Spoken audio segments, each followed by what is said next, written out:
El Señor esté con ustedes. Proclamación del Santo Evangelio según San Lucas.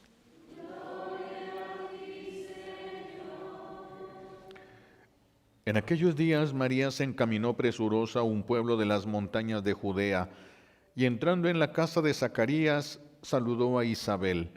En cuanto ésta oyó el saludo de María, la criatura saltó en su seno.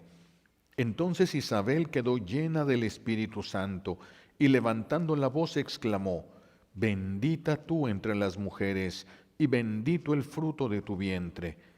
¿Quién soy yo para que la madre de mi Señor venga a verme? Apenas llegó tu saludo a mis oídos, el niño saltó de gozo en mi seno. Dichosa tú que has creído, porque se cumplirá cuanto te fue anunciado de parte del Señor. Entonces dijo María: Mi alma glorifica al Señor, y mi espíritu se llena de júbilo en Dios mi Salvador, porque puso sus ojos en la pequeñez de su esclava. Palabra del Señor.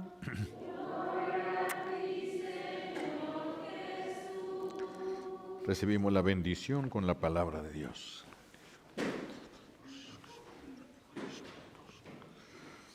Siéntense, por favor. Gracias. Gracias.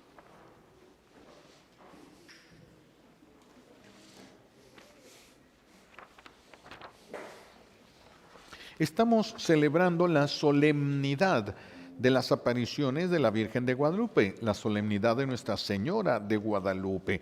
Vamos a dar un pequeño recorrido. Ya hemos meditado en otros años sobre esta historia. Vamos a tomar algunos aspectos y profundizarlos nada más en este año.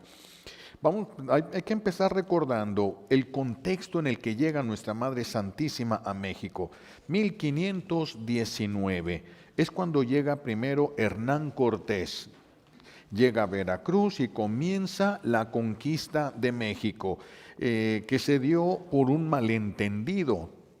Tal vez no hubieran podido verdaderamente contra el imperio azteca, pero por un malentendido que se da en las profecías que tenían. Ellos ceden todo, no enfrentan, no hubo una guerra como tal, porque ellos confundieron.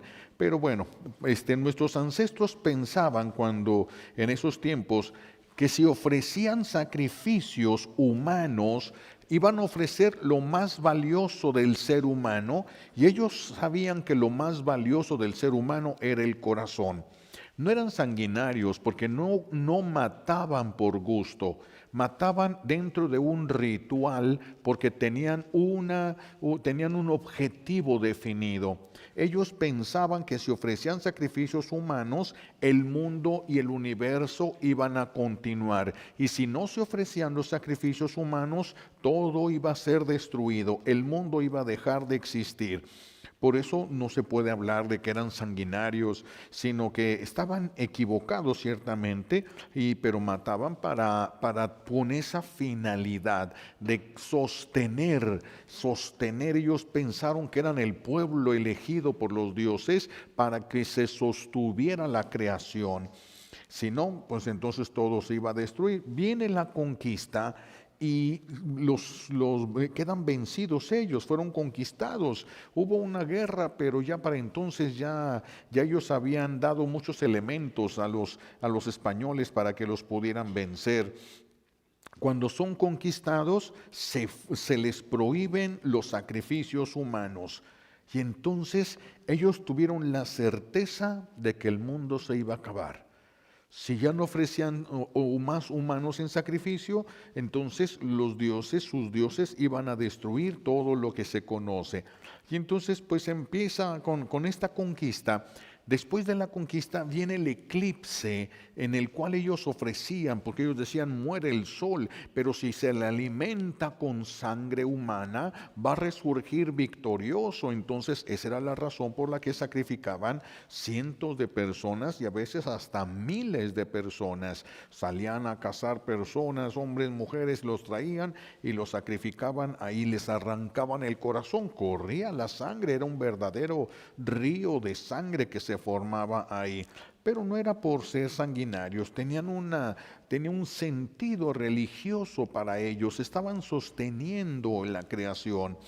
Pero entonces después de que se viene la conquista, que les quitan los sacrificios, viene el eclipse, no hubo los sacrificios, entonces viene también un cometa que pasa por aquellos tiempos, viene un terremoto y para ellos era la certeza de que ya estaba empezando la destrucción de todo, absolutamente de todo. De hecho, los indígenas, nuestros ancestros les decían a los españoles, ya déjenos morir. Ya no nos dejaron hacer sacrificios, no los hicimos, ya se va a acabar todo, ya mejor ya váyanse, déjenos morir. Ellos se sentían culpables de la destrucción del mundo, creían que se les había encomendado a ellos especialmente, y que de ellos dependía, de los sacrificios que ellos ofrecían, de eso dependía. Y a esto se va a aumentar todavía los problemas que soportaban por la esclavitud en la que cayeron. Entonces los españoles pues les quitaron casas, les quitaron tierras, todo. Empezaron algunos españoles con el aumento de la lujuria, de la avaricia y los indígenas pues no tenían derechos absolutamente de nada, no se les consideraban personas. Se les consideraban una especie de animales en transición a ser verdaderamente humanos. A pesar de que ellos no encontraron a los aztecas, no los encontraron viviendo en casitas de campaña. Estaba muy adelantado, era una verdadera sociedad, se manejaba la poesía, había un ejército, había agua corriente en las casas, había muchas cosas por lo que se puede decir que no eran completamente personas sin cultura y sin nada. No, sí la había, tenían escritura. Tenían ellos su propia escritura, estilo como la de Egipto, cuneiforme prácticamente, es decir, signos que ellos sabían leer y sabían interpretar. No tenían como nosotros letras, sílabas, no tenían, entonces ellos tenían esto. Pero todo les fue quitado y más todavía tuvieron que soportar la avaricia y la lujuria de algunos españoles. No todos eran igual, no todos eran igual. Todo esto llevó a que los esfuerzos de los religiosos no dieran mucho fruto. Eran muy poquitos los que se convertían, eran muy pocos los que aceptaban esta nueva religión. Los esfuerzos eran grandes, pero eran muy pocos los que se convertían. Y esto por la depresión misma también de los indígenas, ya no le encontraban sentido absolutamente a nada. De hecho, muchos llegaron a suicidarse. Muchos llegaron a suicidarse al ver todo este caos. El mismo obispo Zumárraga va a escribir y va a decir que él le está pidiendo a Dios que intervenga porque si no todo se va a perder. Ellos se veían incapaces de hacer algo, ya habían hecho todos sus esfuerzos y no lo habían logrado. De hecho, los mismos españoles, cuando quisieron bautizar ellos a los indígenas, los soldados se opusieron. Porque dijeron, es que si los bautizas van a adquirir derechos y ya no vamos a poder hacer lo que nos dé nuestra gana. Ya los tenemos que tratar como personas. Y ahí en ese momento no estaban obligados a tratarlos como personas. Trataron de matar al obispo con tal de que se mantuvieran, a mantenerlos a todos ellos como esclavos, como animales racionales que estaban al servicio de ellos. Era un caos ahí, por eso Zumárraga, el obispo que acababa de llegar, pues escribe, si no interviene Dios, todo esto se va a perder. Si no interviene Dios, todo se va a perder. Y lo curioso es que Dios escuchó la voz del obispo. Dios escuchó la voz del obispo, pareciera que estaba esperando que la iglesia llamara a Dios, que la iglesia pidiera la ayuda para Dios enviar una ayuda conveniente. Pareciera, porque esto no se va a suscitar hasta que el obispo va a intervenir pidiendo. Lo bueno es que quedó por escrito, que él lo mandó por escrito, su intercesión para que Dios interviniera. Y Dios escucha esta voz, y en 1531 es cuando se va a aparecer la Virgen en el Tepeyac, la Virgen que viene para quedarse. La Virgen que viene para quedarse con una serie de detalles verdaderamente divinos, verdaderamente divinos. El mensaje que trae la Santísima Virgen es un mensaje para los indígenas caídos. También es para los españoles, pero no se dirige a los españoles. Este mensaje es más bien para los indígenas. Al obispo se le pide que con la autoridad de obispo, él permita que se le construya una casa donde ella quiere mostrar su amor persona. ¿Quién es el amor quién es la persona objeto del amor de María? Su hijo. Entonces ella quiere mostrar el amor de su hijo a nosotros, quiere traer a este pueblo aplastado, deprimido, que se está suicidando, que no quiere aceptar la fe, viene a traerles la verdad, viene a traer la verdad de ella con detalles verdaderamente divinos. Ella se va a presentar y le va a hablar a uno de ellos, a un indígena, Juan Diego, y le va a hablar, ella va a empezar a hablar, pero en náhuatl. Ella va a empezar a hablar en náhuatl. Las vestiduras que ella va a utilizar son propias de los indígenas. Su persona, su vestido, su color de piel, los colores que trae en su vestido, todo era un códice en ella, todo eso era un mensaje, era una carta de amor de Dios para este pueblo mexicano. Después se va a extender al mundo entero, pero primero era para este pueblo específicamente mexicano. Claro que muchos van a decir, porque en España, si no me equivoco, es en Cerradura, es un pueblo de España donde hay una imagen de la Virgen de Guadalupe. Y muchos dijeron, la trajeron de allá. No, hay escritos donde ellos se molestan, los religiosos incluso de que pertenecían a estos lugares, aquí en México, hablaban contra la aparición de la Virgen. No es de que lo trajeron de allá, o sea, hay muchos detalles, muchas cosas que podemos encontrar para contradecir eso que muchos lo dicen tan fácil.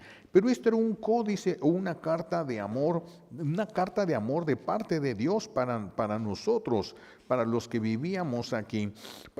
Todo lo que este códice que los indígenas iban a poder leer y los españoles no podían entender, era un códice desconocido para los españoles porque pertenecía a las costumbres de los indígenas, a los modos de vivir de los indígenas, a las memorias, a las esperanzas de los indígenas.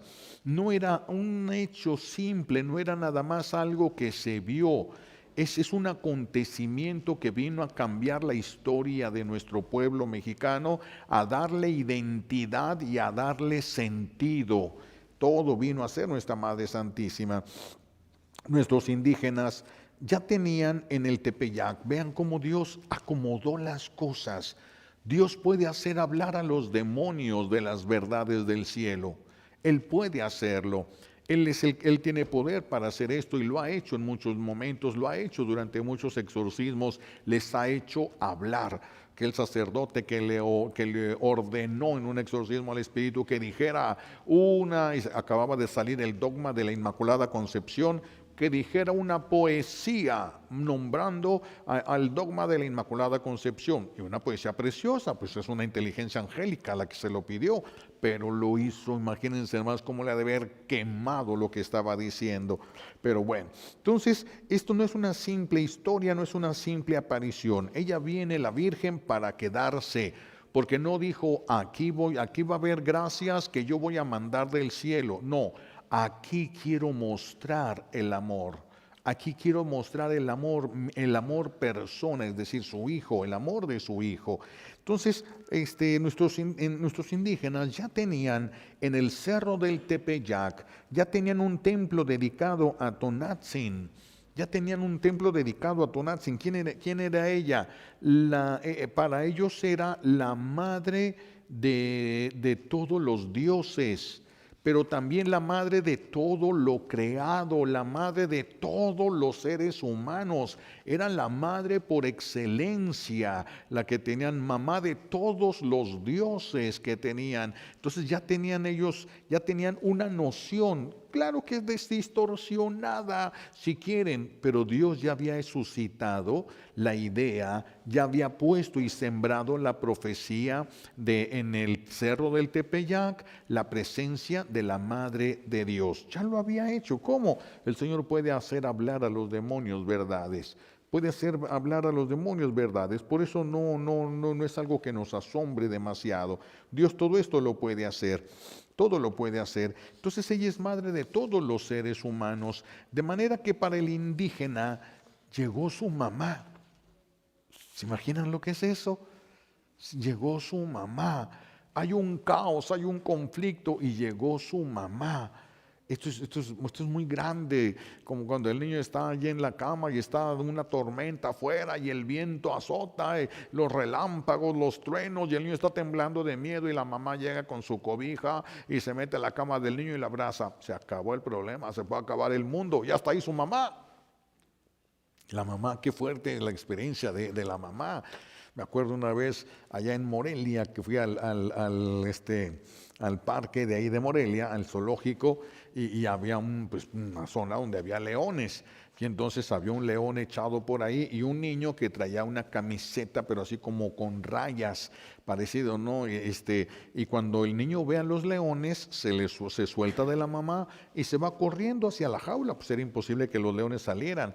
Pero yo no sé si las rayas le despertaron a los leones, porque siempre están dormidos. Pues ese de repente ve al niño y se levanta, ruge y se avienta, corre hacia el niño, el chiquillo se para en seco, se voltea y va con una cara de espanto hasta donde está su mamá y su mamá lo abraza. Ya, ¿qué puede hacer su mamá contra el león? Pero ya llegó con su mamá. Ya, ese es cuando llega nuestra madre. Llegó nuestra mamá, y no cualquier mamá, la mamá de los dioses, la mamá de todo, y ella se va a presentar con Juan Diego como madre del verdadero Dios por quien se vive. Empieza a evangelizar ella, reduce, quita todas las divinidades, madre del verdadero Dios por quien se vive. La Virgen va a traer todo un códice, no podemos hablar de tanto, ¿verdad? No hay tiempo suficiente para eso, pero vamos a tocar algunos aspectos. La Virgen trae en su vestido el cordón propio que usaban las mujeres cuando estaban embarazadas. Entonces, por eso el indígena sabe que esta mujer está embarazada, pero trae una flor de 4 pétalos en el vientre. Trae una flor de 4 pétalos, es una planta nativa de aquí de México, por eso no es una imagen que puede venir de otro lugar, ni es una imagen pintada por un español, no es porque trae signos, trae cosas muy mexicanas, muy del pueblo conquistado. Entonces la Virgen trae estos elementos, trae la flor de 4 pétalos, símbolo de lo sagrado para los aztecas, símbolo de lo sagrado, por lo tanto hablaba de la identidad y del origen divino del niño que estaba en ese vientre. Ellos lo vieron y lo entendieron, porque ellos no usaban letras como nosotros, usaban signos que significaban cosas. Entonces cuando ven esto pudieron leerlo perfectamente. 4 pétalos, fíjense qué cosas tan curiosas, tan elementales. Los 4 pétalos también para nuestros indígenas significaban los 4 elementos vitales: el aire, el agua, la tierra, el fuego. Pero también representaban las 4 divinidades principales de los aztecas. Las 4 divinidades que eran Quetzalcóatl, Tetzaltlipoca, Xipetoquet, Totec y Huitzilopochtli, las 4 divinidades. Entonces, fíjense nada más el mensaje. El mensaje, se dan cuenta cómo todos los dioses quedan reducidos a uno. Ya no hay diversidad de dioses, hay un solo Dios. Todo está en uno. La evangelización en una mirada. Es una evangelización en una mirada, sin tantas palabras, sin tantas cosas, en una mirada. ¿Cuántas cosas leyeron, supieron y entendieron ellos? Ellos se dan cuenta que todos los dioses ahora queda todo reducido a uno. Y cuatro son los evangelios que hablan del único Dios verdadero. Todo va hablando, todo va cayendo en la mente de ellos, todo se va estructurando. Aquella religión que ellos no habían querido aceptar, ya nos quitaron las tierras, ya nos quitaron la libertad, ya nos quitaron todo y todavía quieren quitarnos nuestra fe, ya no lo aceptaron. Ya no aceptaron todo eso, pero aquí están ahora viendo, se están abriendo a la verdadera fe. Las profecías indígenas se empiezan a cumplir. Se empiezan a cumplir las profecías indígenas y se les está pidiendo que así como ellos ya depusieron, ya cedieron las armas, ahora también se ceda a la nueva religión. Se ceda a la nueva religión. La madre de todos los hombres, la madre de los dioses, viene a traer al único Dios verdadero para que todos lo acepten. Y lo aceptan. Y lo aceptan. Había convertidos, sí había convertidos, pero no eran muchos los convertidos que sí habían podido recibir el bautismo. No eran muchos, eran pocos los que se había logrado esto por la presión de los españoles y la resistencia de los indígenas. Pero después que viene nuestra madre va a cambiar todo. Va a cambiar absolutamente todo. Ahora ella viene a evangelizar con su misma presencia. Con amor nos viene a ofrecer a su Hijo. Y ella va a tener esos rasgos donde se van a mezclar las dos razas. Ella no es tan morena como el mexicano, no era como los aztecas, no era tan morena, ni tan blanca como los españoles. Era un moreno claro que habla de la mezcla de las dos razas. Y así lo entienden los indígenas. El cielo les pedía que aceptaran la mezcla de estas dos razas. Aquí viene nuestra madre a mostrar eso. Las manos, por eso, de la Santísima Virgen son diferentes. Una mano es un poquito más gordita, más tosca, porque es de una mujer indígena trabajadora en el campo, y la otra es una mano más delicada de una mujer española. Y entonces se habla cómo se van a juntar estos dos elementos por disposición. El Señor, el cielo les está pidiendo, el Dios por quien se vive se los está pidiendo. Entonces son muchas cosas que ellos leyeron cuando vieron a nuestra Madre Santísima, y todos siguieron a la Madre de Dios que había llegado para quedarse, para estar con ellos. Todos empezaron a acceder a las peticiones del cielo, que el cielo mandó a través de la Virgen. Los indígenas nunca dijeron que ella era diosa al principio, porque ella estaba rezando. Y Dios, ¿a quién le reza? Dios no se reza a sí mismo. Por lo tanto dijeron, ella viene de Dios, pero ella no es Dios. Ellos pudieron entender muchas cosas con simplemente mirarla a ella. Y viene por eso el gran consuelo para el pueblo de México. Viene el gran consuelo, y gracias a ella, sin palabras ninguna de los religiosos, de los catequistas, fueron miles y miles y miles los que se convirtieron. Los que venían y la veían a ella, luego iban a propagar el mensaje, se paraban en los tianguis, se paraban en los mercados y empezaban a gritar y a proclamar. Era lo propio, era la manera como se comunicaban, eran los heraldos ellos, era la manera como se llevaban las noticias. Y entonces llegaban y hablaban, y se venían grupos y grupos y más grupos, personas, viajaban días completos, pero como los españoles no no querían que los bautizaran, se quedaban días completos, no se regresaban. Después de que la veían a ella, todos pedían el bautismo, todos entendían. ¿Cuánto entendían? No sabemos, pero todos lo pedían. Y se les empezó a retener y ahí se quedaban días sin comer, no traían de comer, no traían donde dormir, no traían nada. Y ahí se quedaban mostrando el interés. Forzaron al obispo a empezar los bautismos porque decía, se van a morir de hambre, no tenemos para darles y no se quieren ir. Y por lo que se ve, no se van a ir. Vean la convicción que trajo la Santísima Virgen. Ellos se dieron cuenta, ella viene del cielo, en el vestido trae todas las estrellas. Es que los aztecas eran astrónomos.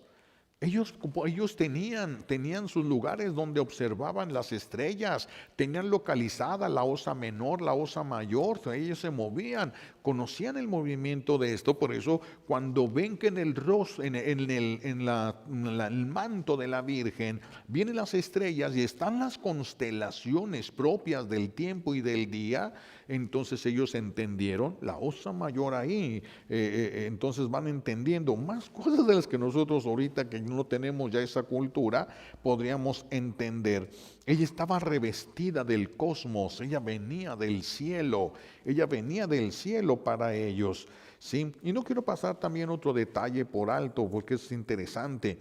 El obispo ciertamente le pide una prueba. En el Nican Mopogua, no es el único elemento que tenemos para conocer a la Virgen de Guadalupe, no es el único elemento. El primer elemento fue la tradición oral. Todo se dijo de boca en boca, todo, no había cosas escritas. El Nican Mopogua se va a escribir, la Virgen, después de la Virgen, este Juan Diego va a morir como en el 45. Va a morir en el 45 y la Virgen vino en el 31. Entonces en ese espacio Juan Diego fue el primer evangelizador y venían, por eso es que venían de muchos lugares, venían en comunidades completas. Llegaba alguien, les hablaba, les decía, venían a buscar a Juan Diego. Juan Diego era el gran pregonero, el que hablaba toda la historia, el que decía, el gran enamorado de la Santísima Virgen, Juan Diego, San Juan Diego. Y Juan Diego le va a pedir el obispo la prueba. Una prueba, ¿cuál prueba? No dice exactamente en el Nican Mopogua cuál prueba le pidió el obispo, no lo menciona, pero todo da a entender que le pidió una cosa imposible. Rosas, pero estamos hablando que está la Ciudad de México, que tiene una altura de 2000 metros. Entonces no se da cualquier tipo de rosas. Es diciembre, es invierno, por lo tanto hay frío, acababa de pasar una helada. Entonces es muy difícil encontrar flores. Y todavía más, le pide unas flores y flores de Castilla. Los que han cultivado flores de Castilla saben que son flores bien delicadas. Cualquier cambio de clima, cualquier cosa y se secan. Son muy delicadas las flores de Castilla, muy bonitas, muy olorosas, pero muy delicadas. Y le pide rosas de Castilla. Y el indígena, pues primero no las conoce el indio. Juan Diego no conocía esas rosas. Por eso le cierra todas las posibilidades de un engaño. No conoce. ¿A quién le pregunta cuáles son las rosas de Castilla y dónde va a conseguir un indígena unas rosas de Castilla? ¿Dónde las podía comprar si no tenía dinero? No había posibilidades de que trajera eso, no había posibilidades. Pero el indígena, él no va por su cuenta ni se lo está inventando. Y entonces por eso le preguntó al obispo, ¿cuál prueba quieres para decirle a ella? Se asombra el obispo cuando ve que no tiembla, que no se espanta, que no quiere justificarse. ¿Cuál prueba quieres? Habla, ¿qué quieres que vaya y le diga yo? Que quiere una prueba para que tú la tengas. Y le va a pedir las rosas de Castilla, cosa, repito, que era imposible. Cuando Juan Diego llega, vamos a brincarnos todo ese momento anterior, pero cuando Juan Diego llega ya con las rosas en su tilma, cuando llega con las rosas llevando el mensaje del cielo, él abre la tilma para mostrarle las rosas. En la tilma no había nada más que rosas. Entonces Juan Diego avienta la tilma para que el obispo viera todas las rosas. Suelta la tilma para que se viera, caen todas las rosas y está solamente la tilma. Y delante del obispo y delante de los que estaban ahí se aparece la Virgen en la tilma. No estaba. Si allí hubiera estado la imagen de la Virgen cuando cayeron las rosas, seguramente el obispo hubiera dicho, oye, qué bonito, ¿quién la pintó? ¿Dónde la encontraste? ¿Cómo la hiciste? ¿Quién la hizo? Pero no hizo ni una sola pregunta. ¿Por qué? Porque no estaba allí. Fue una aparición ya no solamente al vidente, una aparición que todos los mexicanos podíamos ver, todos los que quisieran creer, todos. Es un milagro extraordinario que no se ha dado en otro lugar. Váyanse a cualquier lugar, Fátima, Medjugorje y todos, y hay quienes ven a la Virgen, pero son aquellos escogidos. Los demás, muchos toman fotos a ver si sale algo en la foto. A ver si sale algo en la foto. Pero aquí todos la podemos ver. Todos la podemos ver. Allí se aparece, no estaba oculta entre las flores. Cuando estas flores cayeron, se aparece como pintada. Digo como pintada porque los estudios que se han hecho, todos ya lo hemos meditado otras veces, los colores no pertenecen ni al reino mineral, ni al reino vegetal, ni al reino animal. Son colores que no se sabe la procedencia de esos colores. No son de nada de lo que hay en este mundo.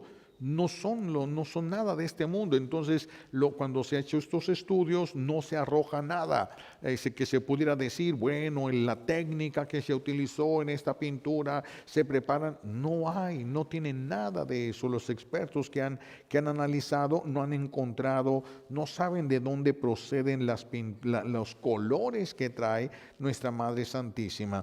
Y entonces el obispo presenció el milagro, por eso creyó. Él no quería creer. Le dolió tanto no haber entendido y creído algo tan importante que cuando van a hacer la procesión de la imagen de la Virgen, la presencia de la Virgen como si fuese una pintura, pero es una presencia real, está viva allí. Cuando la van a llevar, el obispo se fue descalzo para hacer penitencia a él por haber desobedecido, por no haber respondido inmediatamente al llamado de la Santísima Virgen. Por eso es que no podemos decir que estaba pintada en la tilma. No estaba, de hecho, es imposible que alguien pinte en una tilma, porque se necesita poner una base para poder hacer una pintura, y ahí no hay ninguna base. Pintar en un yate es imposible. Se han tratado de hacer, nadie ha podido hacerlo, y poniéndole una base ni así han podido realizar lo que el cielo hizo ahí, porque es una persona la que está allí en la tilma. Y esto sucedió en ese milagro delante de los ojos del obispo. Es una aparición, por lo tanto, y es una aparición muy singular. Es una aparición, Dios se las ingenió para que la Virgen se apareciera y se quedara. En Rusia se aparece arriba de un templo, cerca del campanario, y ahí la ven las personas que está como caminando cerca del campanario. Pero aquí pisó la tierra. La Virgen del Pilar, ¿dónde está? Sobre un pilar. La Virgen de Lourdes, ¿dónde está? Elevada en un pedacito, elevada en la parte de arriba de la cueva. No está pisando, aparece sobre una nube, aparece sobre un arbusto, pero aquí en México pisó la tierra. Esta tierra fue pisada por nuestra Madre Santísima, por ella ya glorificada, porque ella pisó tierra en Palestina, pero no glorificada como ya vino aquí a México, ya glorificada por Dios, ya cuando el Señor la tenía cerca de él. Entonces es una aparición muy singular. Se aparece en la tilma, pero ya no solamente para los ojos de Juan Diego. Todos los mexicanos ahora la podemos ver. Todos en el mundo, repito, los que quieran aceptar, los que quieran creer, porque no estamos obligados a creer en revelaciones particulares. Estamos obligados a creer en la revelación privada, pública, la revelación pública que está en las Sagradas Escrituras. Todos estamos obligados a creer. pero las revelaciones privadas no estamos obligados. Por eso nada más aquí en México es solemnidad. Y entonces aquí es donde el obispo cae de rodillas, cuando después de que caen las rosas y aparece la Virgen, ahí donde caen, todos caen de rodillas junto con el obispo. Después el obispo se levanta y toma, le quita la tilma a Juan Diego.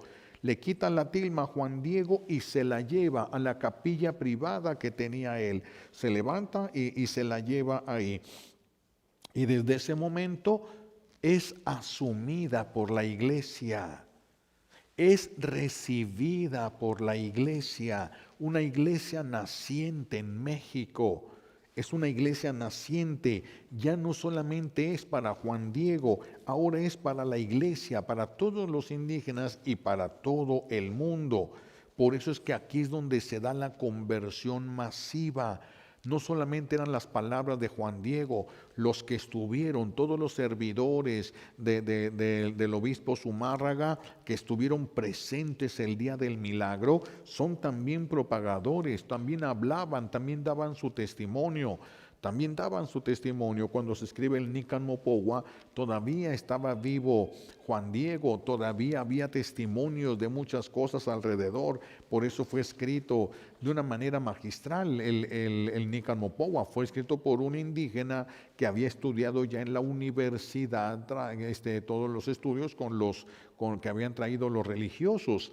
Entonces fue un hombre muy estudiado el que va, se me fue ahorita el nombre, escribe, pero es curioso porque él escribe, lo escribe como si se estuviera hablando en náhuatl, pero no le pone los elementos del náhuatl, sino que le pone las letras del español, pero con palabras de náhuatl, formando las palabras que hubieran dicho el signo o la señal o lo que hubieran puesto ahí, se puso. Entonces los españoles podían leer, pero no podían entender mucho, no podían entender nada. Los indígenas no podían leer porque estaba con letras y si no tenían los signos que ellos sabían leer. Así de que el Nican Mopogua se quedó ahí por un tiempo. No es de que esa es la fuente de todo, no, porque más bien la fuente de todo esto fue lo que se hablaba, lo que se decía entre aquellos que estuvieron presentes el día del milagro. Se dio y de aquí vienen ya otros milagros, es cuando se da una conversión masiva como nunca ha habido ni hasta la fecha. No se sabe si va a volver a haber otra conversión masiva de este tamaño como el que se dio en ese momento. Nunca lo hubo. Y vaya que si hubo conversiones masivas al principio de la iglesia. Miles se convirtieron delante de los apóstoles, pero aquí fueron miles y miles y miles y miles. Dice la historia que cuando ya se pusieron, el obispo Zumárraga dio la orden bautizarlos a todos, los religiosos ya no podían sacar agua para echarles agua, ya no podían. Y como eran todavía filas muy grandes, venía otro indígena y le agarraba la mano, le agarraba el balde para que metiera la mano y el religioso nada más iba diciendo las palabras del bautismo. Ya no podía mover, estaban adoloridos, eran miles y miles de personas que estaban bautizando. Es un milagro de conversión masiva que hubo. Por eso, ¿cómo es posible que alguien pudiera dudar de la Santísima Virgen? Si este signo nunca se había visto y no se ha vuelto a ver hasta ahorita, hasta la fecha, hasta los tiempos de nosotros no se ha vuelto a ver, a pesar de que han pasado muchos grandes santos por este mundo, no se ha visto conversiones masivas como esta que se dio. Son entonces muchos los milagros que vamos a encontrar ahí, porque a pesar de que eran la conversión misma de los españoles, porque los españoles no dejaban que los religiosos bautizaran, que les dieran derechos, que los reconocieran como personas, porque entonces ellos ya tenían que tratarlos mejor. Y cuando viene la Virgen, los mismos españoles se van a alinear. No estuvieron de acuerdo, va a haber resistencias de algunos, va a haber cosas, pero se van a alinear y es cuando viene la conversión masiva y el bautismo masivo. Ni siquiera los tenían que evangelizar, ya estaban evangelizados cuando veían la tilma de Juan Diego, cuando veían a la Virgen y el códice, todos los mensajes que Dios había puesto ahí, no ocultos, todos eran claros, abiertos, para que todo el que pasara y los viera los pudiera interpretar. Para todos absolutamente. Ahora, todos nuestros ancestros, ahora fíjense qué curioso cómo la Virgen cambia los papeles. Los españoles son los que traen la verdad y son los que tienen que evangelizar. Ahora los indígenas son los que les van a decir a los españoles cuál es la voluntad de Dios. Ahora los indígenas son los que les van a decir a ellos porque ellos no entienden el códice, no entienden los mensajes guadalupanos, no entienden todo lo que trajo la Virgen Santísima. Y 3 años, como decía, 3 años antes de la muerte de Juan Diego, se va a escribir uno de los mejores libros, lo mejor que se ha escrito sobre el Nican Mopohua, porque es un indígena estudiado, con una preparación impresionante, era muy inteligente, por eso pudo mezclar los dos elementos, y es una poesía el Nican Mopohua, es una poesía preciosísima, que sería muy hermoso que se pudiera tener el tiempo de que se pudiera leer y se pudiera ir escarbando todos los elementos que tiene el Nican Mopohua. Pero bueno, a partir de la aparición de nuestra Madre Santísima con el nombre de Guadalupe, va a renacer en el indígena el anhelo de volver a vivir, lo que ya se había perdido. Ya el mexicano ya no quería vivir, ahora regresa el anhelo de vivir en el corazón de los indígenas, les regresan las ganas de vivir, las ganas de la vida. Es un anhelo de vivir que ahora nosotros necesitamos, porque si se fijan estamos viviendo una situación muy parecida, estamos viviendo una situación en la que muchas personas están cayendo en depresión. Es la enfermedad, dicen los psicólogos, es la enfermedad de este tiempo, la depresión. Entonces ahora también nosotros necesitamos renovarnos a través de la Santísima Virgen, porque también estamos viviendo un caos social en España, en África, en tantos países. Se está viniendo un desastre muy grande. Se empezó a hablar acerca de control natal en muchos países de Europa. Se mentalizó, se lavó el cerebro de muchos para que rechazaran los hijos y no tuvieran hijos. Y ahorita la tasa de natalidad que hay va a hacer que los pueblos van a desaparecer, naciones completas van a desaparecer en poco tiempo. En poco tiempo van a desaparecer. Estamos viendo un caos muy grande. España es una revoltura, una revolución muy grande lo que estamos viendo todo ahí. Graves escándalos dentro de la Iglesia Católica. Estamos viviendo un tiempo de sufrimiento donde se está perdiendo la identidad. Se está perdiendo la identidad como hombre, como mujer, la mujer, y como hombre, el hombre. Los niños ya no saben. Y es más, ya ven, ahorita llega a una casa uno, está un bebé ahí o un niño de 2, 3 años y uno tiene que preguntar ¿qué es? Ya no se nota, ya no hay una diferencia clara. Ya estamos perdiendo la identidad de todo, estamos perdiendo nuestra identidad guadalupana, estamos destruyendo nuestra identidad como mexicanos. Todo hay un caos que está llevando aún sin razón. Porque ahorita pues todavía no hemos visto las consecuencias que tiene todas estas ideologías. Algunas sí se están viendo ya, como con eso de que ya no hay para operar a otras personas, pero los que se quieren cambiar de sexo, a eso sí hay para que los operen gratis e inmediatamente, luego la operación sin pensar. Ahora a los niños, cuando crecen estos niños y cambian su manera de pensar, ¿qué van a hacer? Ya fueron mutilados. Por eso decía un señor con mucha certeza, ¿verdad? Decía él, qué bueno que yo no nací en este tiempo, porque cuando yo era niño quería ser pirata. Mis papás me hubieran sacado un ojo y cortado una pata. Y no siempre iba a querer ser pirata, pero pues yo quería ser pirata cuando era niño. Imagínense estos niños cuando sean grandes, cuando estamos viviendo un caos y viene un caos tremendo. Viene un caos tremendo. La Virgen de Guadalupe no ha terminado su misión, no ha terminado la misión por la que vino aquí a México. No ha terminado, tal parece que va a empezar. Mucho se habla en las profecías particulares que México tiene un gran lugar, un lugar muy especial para el milagro de lo que Dios va a hacer sobre el mundo. México y Colombia, que no se sabe, pero se sabe que México y de Colombia son países donde va a haber mucho. Por eso son países que han sido muy atacados, muy azotados, con mucho sufrimiento. Pero aquí es donde está la Virgen. Entonces aquí va a haber algo muy especial. Estamos esperando una reacción divina, estamos esperando una manifestación muy grande de nuestra Madre Santísima. Otra vez, ¿verdad? Se habla con el Padre Michel, cómo habla de que va a llegar el momento en el que la Virgen va a hacer el llamado. Ella es la generala de todos los ejércitos celestiales. ¿Por qué la generala? Porque es la que está más llena de Dios. Es la criatura que tiene más de Dios, más que todos los ángeles juntos. Ella es la inigualable criatura. Entonces ella va al frente de todos los ejércitos celestiales y está en México. Y está en México. De repente algo va a pasar, estamos hacia la expectativa. Algo va a pasar, el mundo está cayéndose y todo, pero algo todavía no ha pasado y va a pasar. Cuando pase, todo va a cambiar.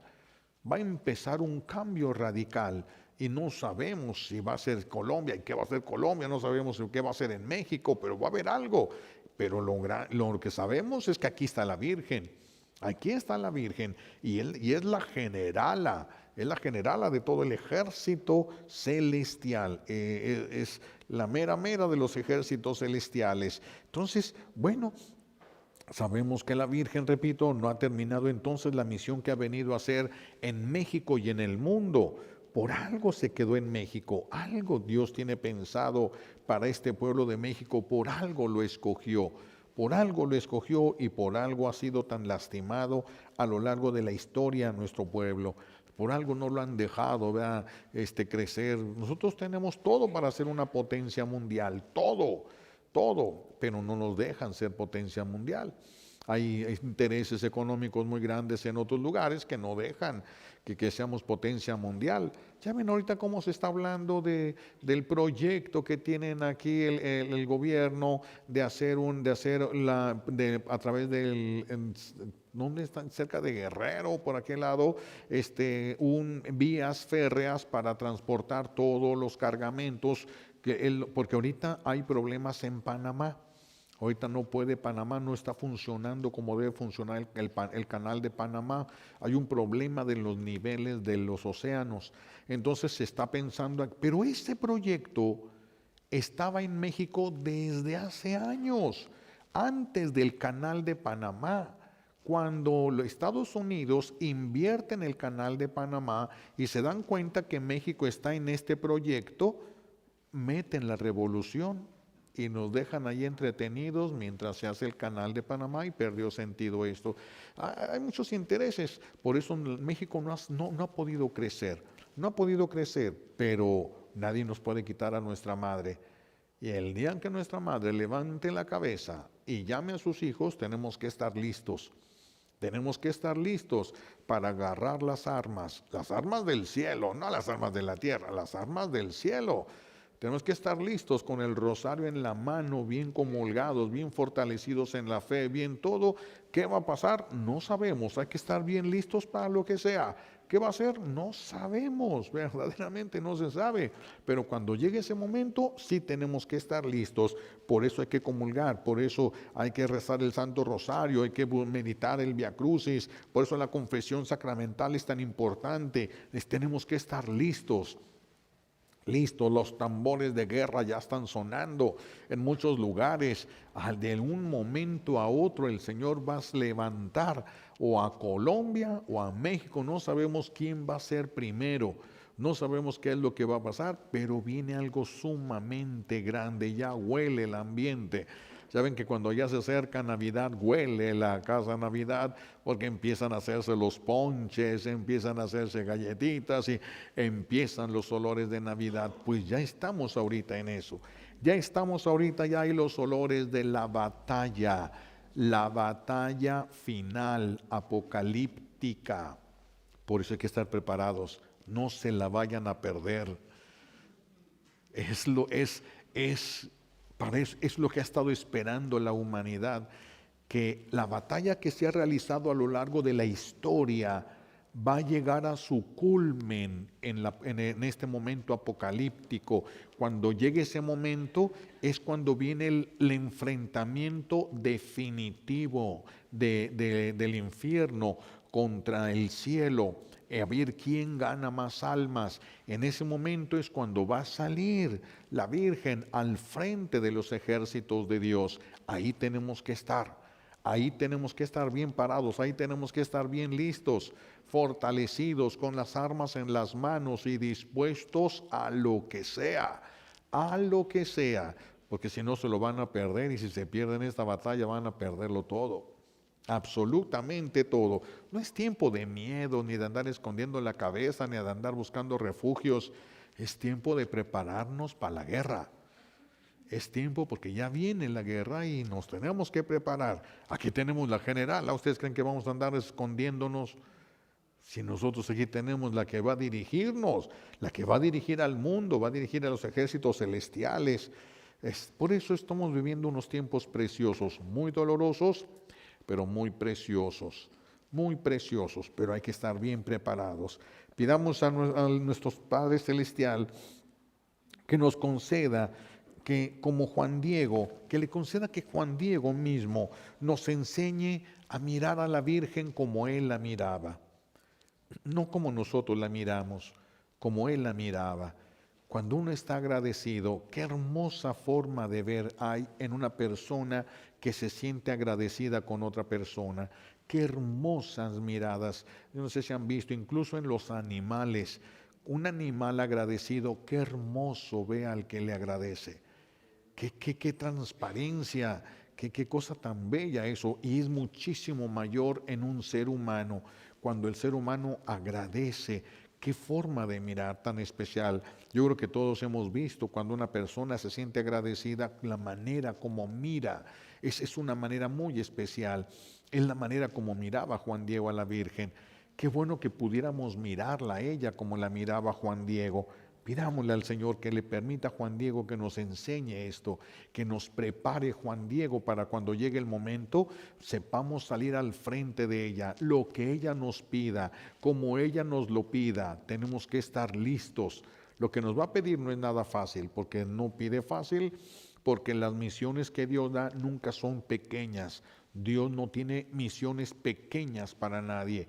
Todas las misiones de todos nosotros son misiones grandes, pero hay que estar preparados para ello. Pidámosle a Dios que nos conceda que Juan Diego nos enseñe a mirar a la Virgen con el amor como Él la miraba, que nos enseñe a confiar en la Virgen como Él confiaba, a hablar de la Virgen como Él mismo hablaba, que podamos ayudar a que todas las personas no caigan en depresión, se preparen.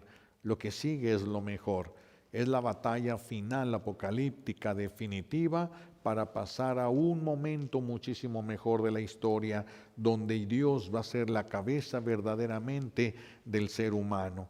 Y entonces es el regreso al orden establecido por Dios, el regreso al paraíso. Un paraíso que, conociendo a Dios como es, va a ser mejor que aquel paraíso en el que estuvo Adán. Va a ser mejor. Ya lo veremos. Algunos de ustedes todavía están chiquillos, si acaso tendrán 60 años, entonces lo van a ver con más facilidad. Los otros ya no tanto, no sabemos, pero Dios todo lo puede. Que el Señor nos conceda las gracias que necesitamos para no desfallecer. Tenemos a nuestra Madre y estamos esperando nomás que levante la mano y nos diga qué es lo que tenemos que hacer. Le pedimos a Dios Padre las gracias que necesitamos por los méritos de Jesucristo en la cruz y por la poderosa intercesión de la Santísima Virgen María al pie de la cruz. Alabado sea Jesucristo.